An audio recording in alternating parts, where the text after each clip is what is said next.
RCF.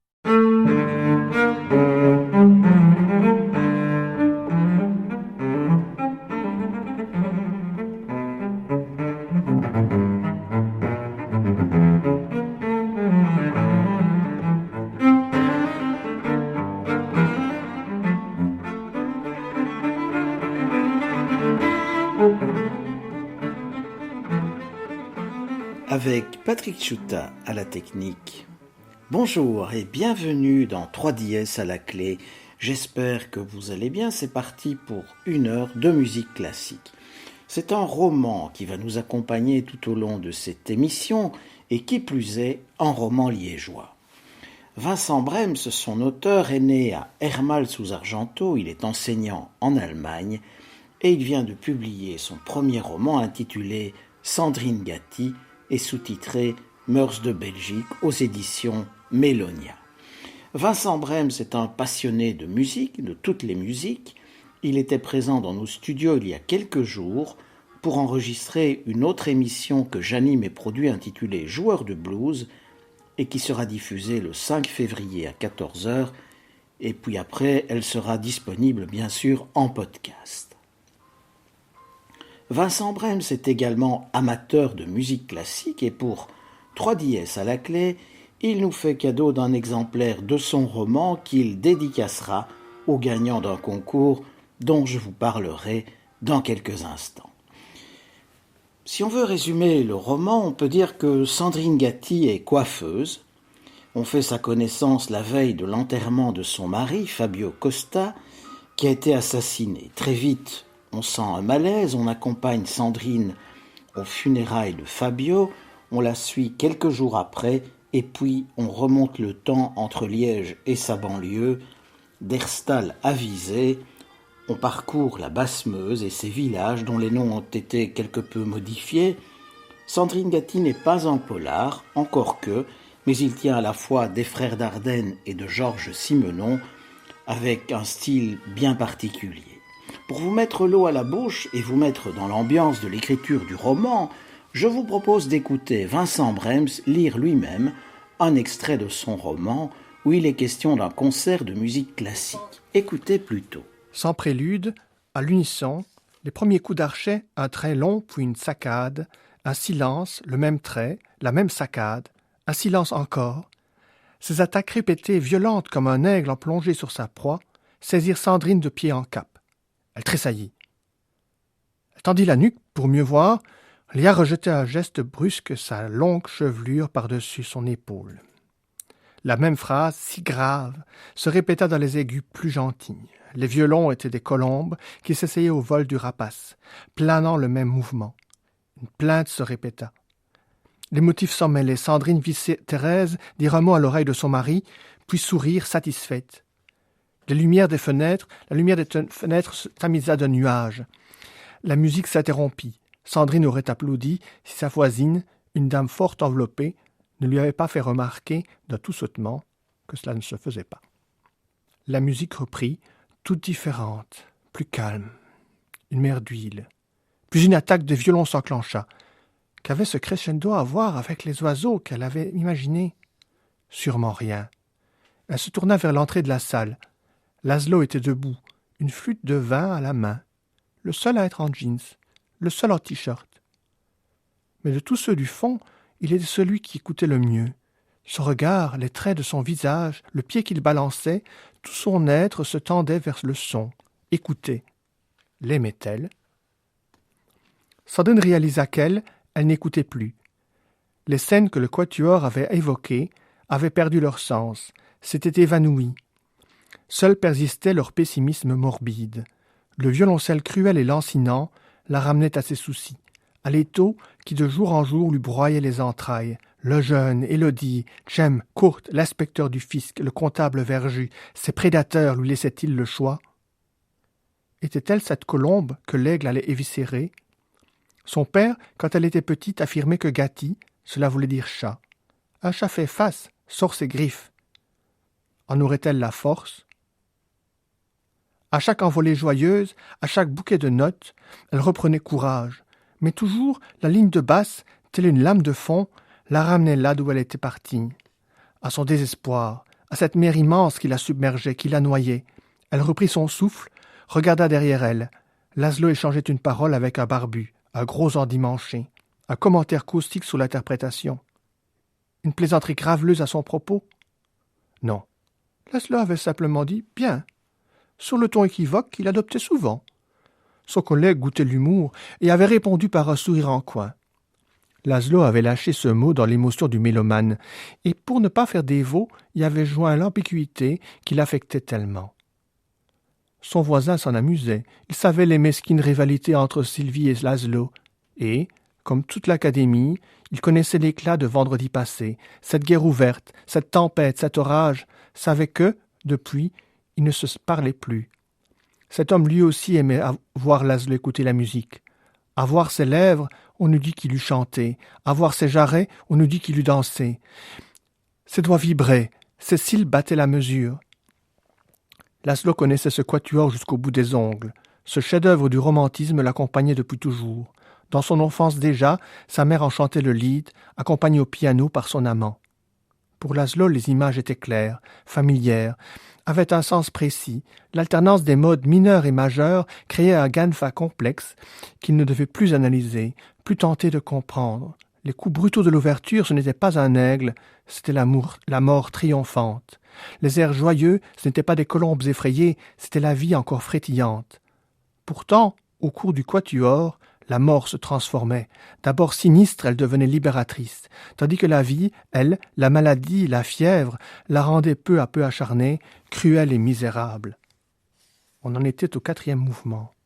Le presto, tarentelle en diable. Un temps avant qu'il commençât, Laszlo jeta un furtif coup d'œil à Sandrine. Il la vit lassée, distraite. Il se dit « Elle est bête » et se laissa happer par la danse macabre qui mimait la musique. Il appréciait l'intensité des triolets de croche, la maîtrise des oppositions, la violence avec laquelle les motifs s'enchaînaient. Il regrettait à présent les mots durs qu'il avait eus vendredi, juste avant de se laisser emmener au Royal par les jeunes musiciennes. Quelle poigne, quel rythme, quelle intensité! Non, peut-être ne fallait-il pas regretter. Peut-être c'est justement sa critique qui les avait fait se dépasser. Il eut un sourire. Il redevenait imbu de lui-même. Écoutez, mieux écouter, se dit-il, comme un autre aurait pensé, sois modeste. Et ça tournait, ça tournoyait, cette illusion de fièvre, de cauchemar. Il sentait la mort poursuivre son œuvre implacable. Il avait beau savoir cette lutte sans espoir, il l'aurait voulu sans vain. Mais la ronde infernale s'essoufflait, s'assourdissait, et la Camarde, imprécieuse, impérieuse de sa faux, d'un coup sec, rompit la tarentelle. Les instruments à l'unisson déclarèrent son triomphe. Le calme en mode majeur qui suivit cette victoire fut une libération à la fois pour les musiciennes, pour Sylvie et pour Laszlo, mais pas pour Sandrine. En lieu de l'enthousiasme mélomane qu'il avait espéré, Laszlo vit chez Sandrine un abrutissement sans fond. C'était pas l'habituelle attitude avachie commune aux ignares qui n'ont ni l'oreille ni le goût nécessaire pour percevoir la beauté de la musique de chambre, comme par exemple les launeux qui simulaient leur intérêt par des plissements de paupières et réprimaient leur bâillement en toussant ou en croisant les jambes. Non, ce n'était pas du tout cette barbarie hypocrite. Sandrine était livide, vieillie de 1000 rides, de 1000 cernes. Sa peau avait l'apparence d'un autre lac grouillant de salamandres blanches, aveugle et gluante. Quelle convulsion de l'âme pouvait s'extérioriser d'une manière si abjecte? La peur? La mort? Les deux? Quand la musique se tut, Laszlo se précipita et la prit dans ses bras. « Ça va, Sandrine? Tu as besoin d'aide ?» Vous écoutez 3 dièses à la clé et vous venez d'entendre un extrait du roman Sandrine Gatti de Vincent Bremse, lu par l'auteur lui-même. Avez-vous reconnu le compositeur de l'œuvre évoquée et le morceau? C'est précisément la question de notre concours. Qui est le compositeur et quel est le titre de l'œuvre? Difficile? Attendez. Je vous propose maintenant d'écouter l'œuvre jouée lors de ce concert et après, je vous indique comment faire pour gagner le roman dédicacé de Vincent Bremse, Sandrine Gatti.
Vous écoutez 3 dièses à la clé, vous venez d'entendre l'œuvre musicale à reconnaître dont parle Vincent Bremst dans son roman.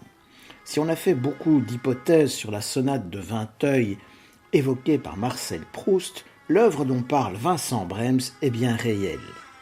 Pour gagner son roman dédicacé, envoyez-nous un mail avec le nom du compositeur et le titre de l'œuvre, ainsi que vos coordonnées à jeu au pluriel @rcf.be. Je répète, jeu au pluriel @rcf.be.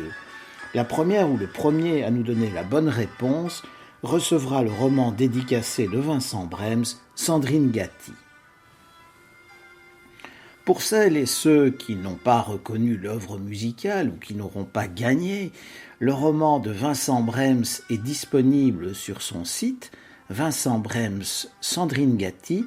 Le site est dédié au roman et on peut y lire le premier chapitre et également commander le roman.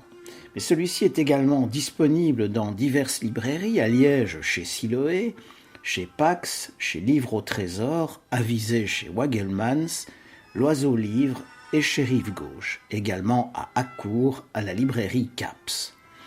Sandrine Gatti fera également l'objet d'un événement au Point Culture à Liège, rue de l'Official, dans l'îlot Saint-Michel, événement en 2 soirées, le 28 février et le 6 mars, de 19h à 21h. Je vous recommande chaleureusement ce roman liégeois avec un vrai style d'écriture, un univers, comme je vous le disais, entre les frères Dardenne et Georges Simenon, à découvrir absolument. Et pour terminer, je vous propose quelques mesures d'une autre œuvre du compositeur à découvrir. Merci encore à Vincent Bremst, bonne chance pour le concours et à très bientôt sur RCF. Portez-vous bien.